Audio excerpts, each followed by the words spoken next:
पिछले करीब 100 साल में सूरत ने ऐसी खौफनाक बाढ़ नहीं देखी जो 16 सितंबर के दिन तापी नदी में आई थी।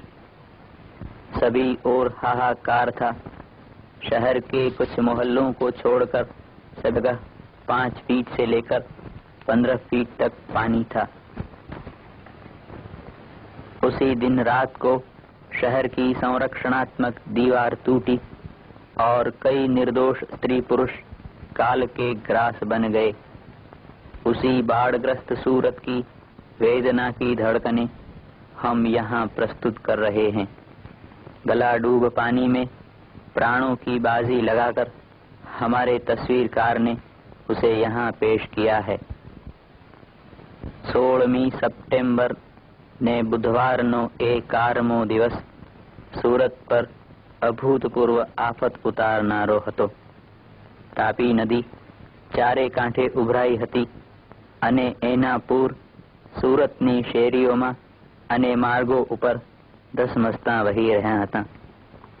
આ છે દિલ્હી ગેટ કે જ્યાં લાલ દરવાજા, ઉના પાણીની સડક અને સ્ટેશન તેમજ કુડસયાર્ડના ધસમસતા પાણી ગલે મંડી વિસ્તારમાં જઈ રહ્યા છે। દિલ્હી ગેટની પોલીસ ચોકી પણ પાણીમાં ડૂબેલી દેખાય છે। આ સ્ટેશન વિસ્તાર તેમજ કુડસયાર્ડ આખું પાણીમાં ગરકાવ થઈ ગયેલું છે। પાણીનો ફોર્સ તો જુઓ કેટલો ભયંકર છે।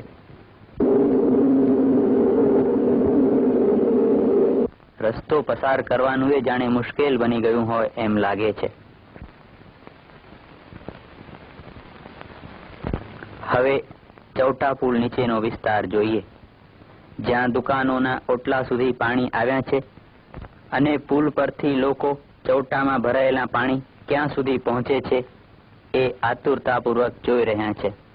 હવે આપણે ધીમે ધીમે આગળ વધીએ। આ છે ચોક બજાર, જ્યાં નગીનચંદ હોલની પાછલી દિવાલ તૂટતા ચોક બજારમાં ધસમસતા પાણી, સામેથી આવતી પોલીસની વાયરલેસ જીપ, સામે કિલ્લાની પાસેનો એસટી ડેપો અને હોપ બ્રિજ।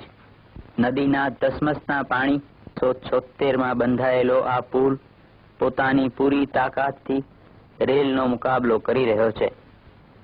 પુલ પરથી પાછળ નજર ફેરવશું તો આપણો જૂનો પુરાણો ઐતિહાસિક કિલ્લો દેખાય છે, જેમાં થોડા સમય પર તૂટેલી દિવાલ અને બાગ પાસેની પાળી અદૃશ્ય થયેલી દેખાય છે। આ તરફ લોકલ બોર્ડ, દરિયા મહેલ અને કમાનો સાથે ડૂબેલા ઓવારા દેખાય છે। સામે બંધાતા નવા પુલનો તૈયાર થતો પાયો અને તોતિંગ વાંસ ભવિષ્યમાં આવી રેલોની ટક્કર ઝીલવી પડશે એના પાઠ શીખી રહ્યો છે। સામે પારનો અડાજણ ડેપો માત્ર છાપરા જ દેખાય છે। રાંદેર જતી સડક પોંકના સહેલાણીઓના વિસ્તાર સાથે ઊંડા પાણીમાં કરક થઈ ગઈ છે।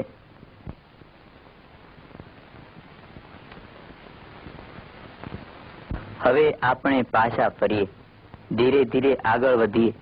જરા નજર તો નાખીએ કે કિલ્લાની કેવી દશા થઈ છે, એનો પાછળનો દરવાજો કેમ છે। આ છે કિલ્લાના દરવાજાનો પાછલો ભાગ કે જેનો પોણો ભાગ પાણીમાં ડૂબેલો છે।